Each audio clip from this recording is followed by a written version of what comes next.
তোমার জন্য কেউ না কেউ আছে মা করার। এই দেখো মা, যে করে পরের মন্দ তার মন্দ করে প্রাণ গোবিন্দ, আর যে জগৎ কল্যাণের কথা ভাবে, পরের উপকারের কথা ভাবে, তার উপকার তো স্বয়ং গোবিন্দ করে মা।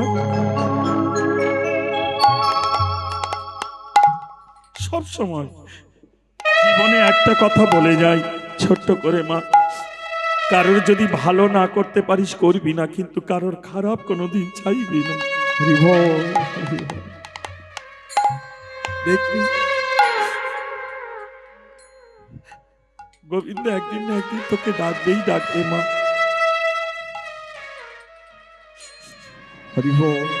সময় নেই, অর্থ নেই, শক্তি নেই, কারোর ভালো করতে পারিনি ঠিক আছে, কিন্তু কারোর মন্দ করবো না। সে কর্মের মধ্যে হোক, বাক্যের দ্বারায় হোক, যে কোনো ব্যাপারে হোক, যেন কারোর মন্দ না।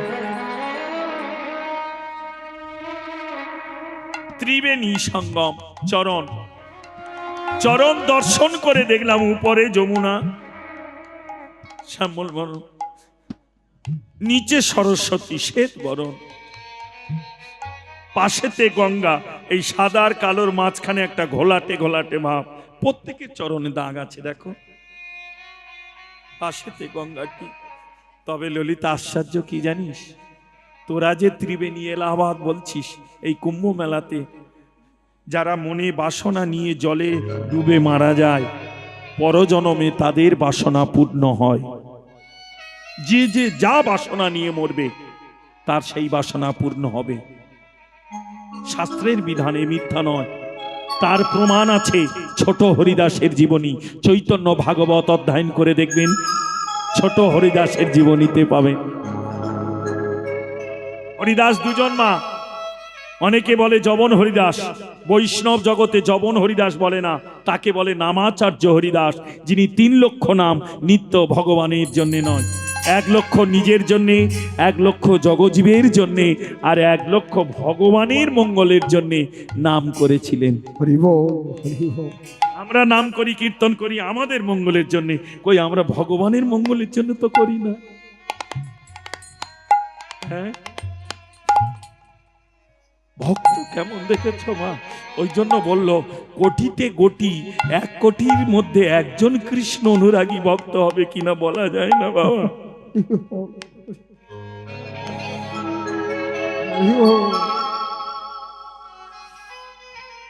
তাহলে তবে ওই ত্রিবেণীর নাম হলো অবিশেষ্ট দাত্রী ত্রিবেণী। মনে অভিলাষ নিয়ে কেউ যদি জলে ডুবে মারা যায়, ইচ্ছাকৃত মরলে হবে না, মারা গেল, দড়ি কলসি দিয়ে জলে ডুব মারলে মনে করলে আমি এই তো ডুবে মরলাম, না, ওটাকে আত্মহত্যা বলে, ওটা ডুবে মরা না। কেউ যদি জলে ডুবে মারা যায় তার পরজন্মে বাসনা পূরণ হয়। সেই ত্রিবেণীর কথা বলিনি, আমি যমুনার তীরে বধূর চরণে দেখলাম ত্রিবেণীর মিলন হচ্ছে। তবে ওই ত্রিবেণী দেখে আমার কি মনে হয় জানিস, ওখানে মরণ হলে তবে পূরণ হয়, আর আমি যে ত্রিবেণী দেখলাম তার শরণ নিলে পূরণ হয় রে।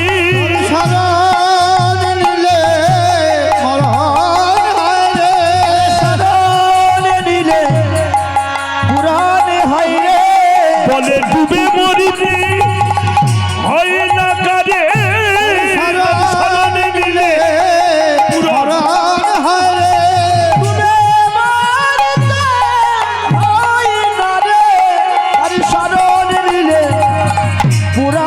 হয় রে। বলে শরণ নিলে পূরণ হয় রে।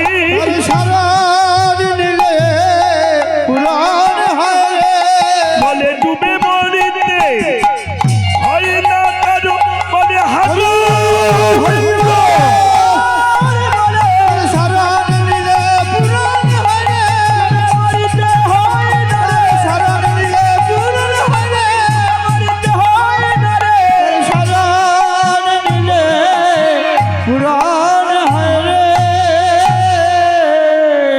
কাল মাধ্যমিক পরীক্ষা, ওকে বাড়ি পাঠাকে। রাধে রাধে, হরে কৃষ্ণ হরি বল। স্মরণ নিলে পূরণ হয়, ডুবে মরতে হয় না মা। আহা, সেই ত্রিবেণী দর্শন। তাহলে কোন অবধি দেখলে? সবে চরণ এইটুকু দেখেছ, এই গাঁটটুকু বোঝা গেল, এইটুকু দেখা হয়েছে। এর উপরে কি আছে? তাহার ওই উপরে দুই তরু শোবে, তাহার ওই পরে দুই তরু শোবে, তাহার ওই পরে দুই তরু শোবে, আর ওই পরে দুই তরু শোবে। তরু মানে কি? এই যে দুটো, এই জানুন রে, এই যে চরণের উপরে পা দুটো দেখে বলছে তরু, যেন নবীনিত মানে দাঁড়াই আছে, নবীনিত মানে দাঁড়াই আছে, ত্রিবেণী সঙ্গম পরে, নবীনিত মানে দাঁড়াই আছে, ত্রিবেণী সঙ্গম পরে নবীনিত মানে দাঁড়াই আছে, ত্রিবেণী সঙ্গম পরে নবীনিত মানে দাঁড়াই আছে, ত্রিবেণী সঙ্গম পরে নবীনিত মানে দাঁড়াই আছে, ত্রিবেণী সঙ্গম পরে নবীনিত দাঁড়াই আছে। আর ওই উপরে দুই তরু শোবে, আর ওই উপরে দুই তরু শোবে।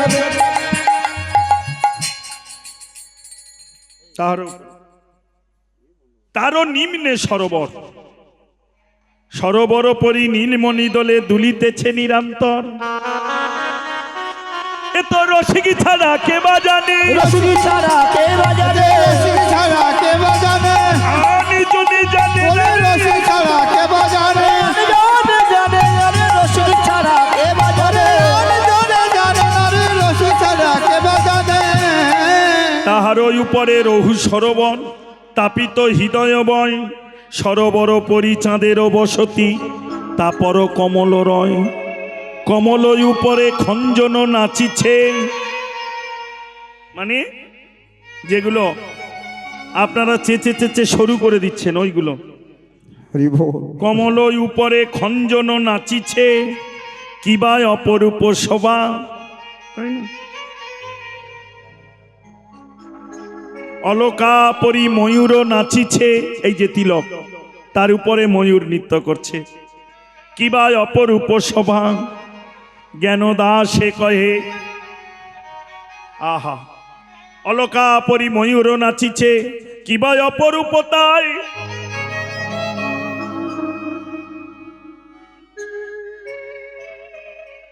এক এক করে বর্ণনা, তো এগুলো বড় কঠিন মা।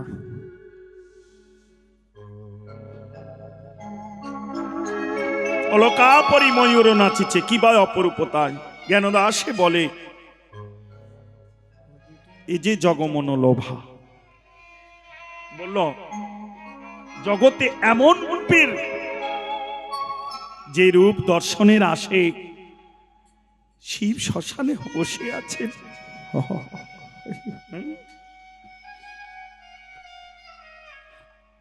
আরো তো অনেক বর্ণনা রেখে গেলাম বাবা। তাপিত হৃদয় মানে বক্ষ, তার উপরে কুম্ভকণ্ঠ কিবা অনুপম শোভা। এই যে ভগবানের গলদেশ, নারী জনমে সব থেকে বেশি ভালোবাসে বলে দিচ্ছি মা, সেটি হলো কলসী। এই কলসীর থেকে বেশি নারী জনমে দেখবে লক্ষ্য করে। মেয়েটি তার লজ্জা বোধ নেই, দেহস্মৃতি নেই, সেও একটা কোমরে গামছা বেঁধে একটা ঘট নিয়ে বলবে আমি জল আনবা, তুই রান্না করবি, আয় খেলা করি। খেলতে খেলতে যার যখন যৌবনের বেলা হলো, সংসার মায়ার খেলায় যখন গেল, দেখবে এই ঘরটা ডাবর হয়ে তার কাকে এলো মা। বাবা যদি একখানা গয়নাও কম দেয়, কিন্তু ডাবর তাকে দিতে হয়। একে বলে শান্তি কুম্ভ। এসব অনেক ভজনের জায়গা।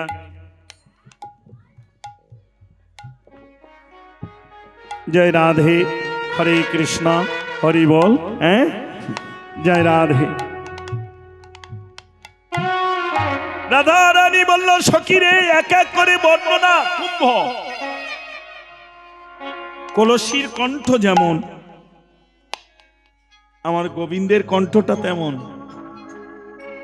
দেখবেন মায়েরা যদি কলসি কেনে, বাজিয়ে টাজিয়ে দেখে কিনে প্রথমে কাকে নিয়ে দেখবে, আর বাবারা কলসি কিনে বাজিয়ে টাজিয়ে নিয়ে তার কান ধরে টানতে টানতে বাড়ি নিয়ে আসে।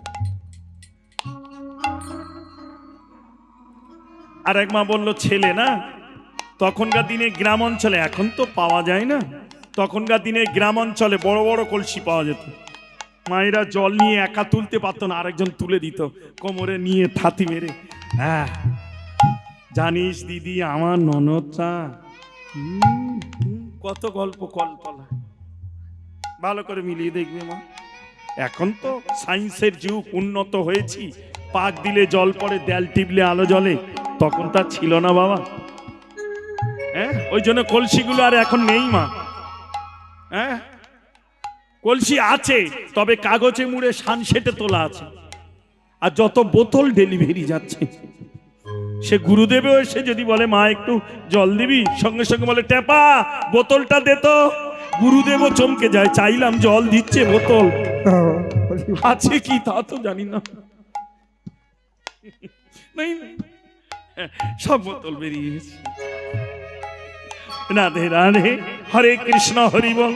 সেই রূপে দর্শনে করে এখন আমার কি মনে হয় জানিস, ছোট করে একটা গাই, একটা তাল গিয়ে যাই অন্তত, ইউটিউব হচ্ছে, না হলে সমাজ আমাকে কলঙ্ক দেবে। সখী রে কি বলবো তোদের কাছে, আমি কেন গেলাম,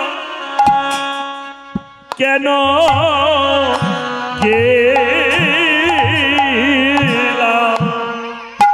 কেন গেলাম,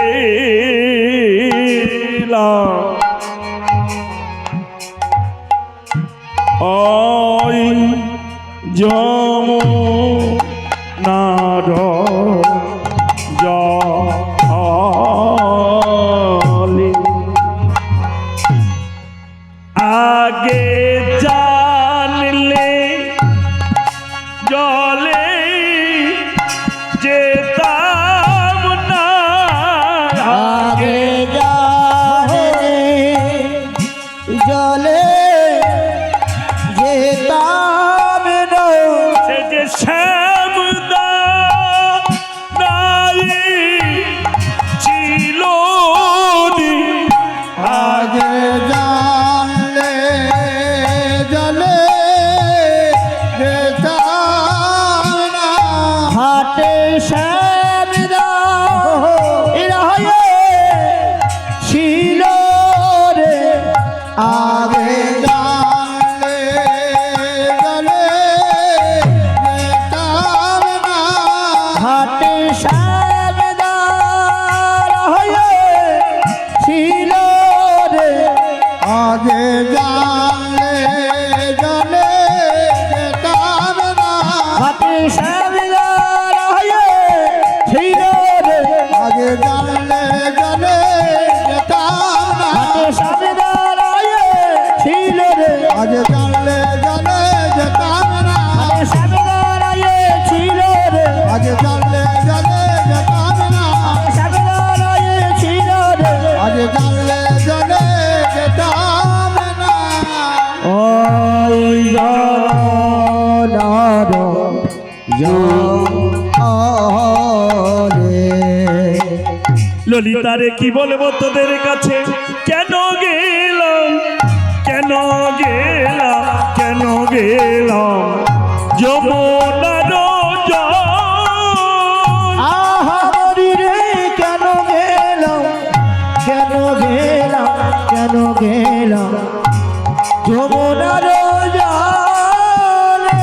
নন্দের লালচা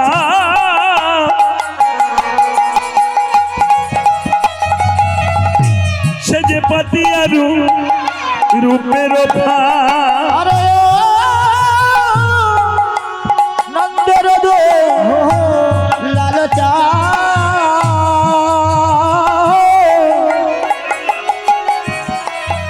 আরে পাতিয়ার রূপের সে যে বেদ ছলে ওই কদম্বের মূলে,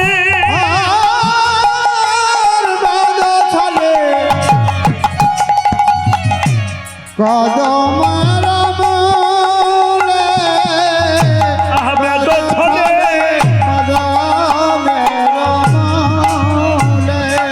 আমার মনে হরিণী হরে রে ধরিবে বলে রূপের ফাঁদি পেতে দাঁড়াইছিল হরে রে ধরে বলে দাঁড়াইছিল মনে হরে রে ধরিবে বলে ব্যাধ ছলে কদম মেরামূলে ব্যাধ যখন ফাঁদ পেতে পাখি ধরে তা শুধু ফাঁদ পাতলে কি পাখি পড়ে মন হরিণী তা কিছু তো লোভ দেখাতে হবে নারী জাতির শ্রেষ্ঠ ধন কি কোন মা বলতে পারে ঝপ করে শ্রেষ্ঠ ধন লজ্জা যে মায়ের লজ্জা নেই সে মায়ের কোনো মূল্য নেই লজ্জা ছিল হেমাগার গুরু গৌরব সিংহদার লজ্জা ছিল হেমাগার গুরু গৌরব সিংহদার ধর্মের কপাট ছিল তাই ওরে ধর্মের কপাট ছিল তাই শ্রীরাম বর্জঘাত পড়ি গেল অকর্ষা আরে বংশী রাম বর্জঘাত পড়ি গেল অকর্ষা সমভূমি করিল আমায় আমায় রে সমভূমি করিল আমারে রে কালার কুটিল মানে কুলশীল ধরি টানে এবারে বুঝি উঠে যাবে বাস প্রাণ মাত্র আছে বাকি তাও বুঝি যাবে সখী ভনয় শ্রী জগদানন্দ দাস রূপ দেখলে আক্ষেপ হলো এইবার অভিশাপ মানে দেখাশোনা আশীর্বাদী হয়ে গেল এবার গায়ে হলুদ উঠছে বিয়ে লগন মানে বিয়ে শুরু হয় কখন থেকে গায়ে হলুদ থেকে বেজে যায় তাই না তেমনি এই দেখো রাস গান শুরু হচ্ছে সখী শনে কৃষ্ণ কথা কইতেছিল বসিরে কইতেছিল বসি সখে শনে কৃষ্ণ কথা কইতেছিল বসি গো কইতেছিল বসি আবার হেন করলে বাজলো সাবের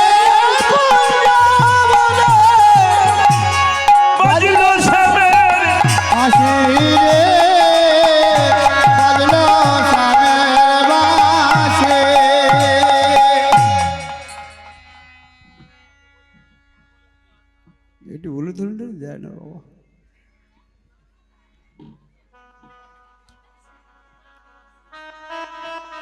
খিদে লেগেছে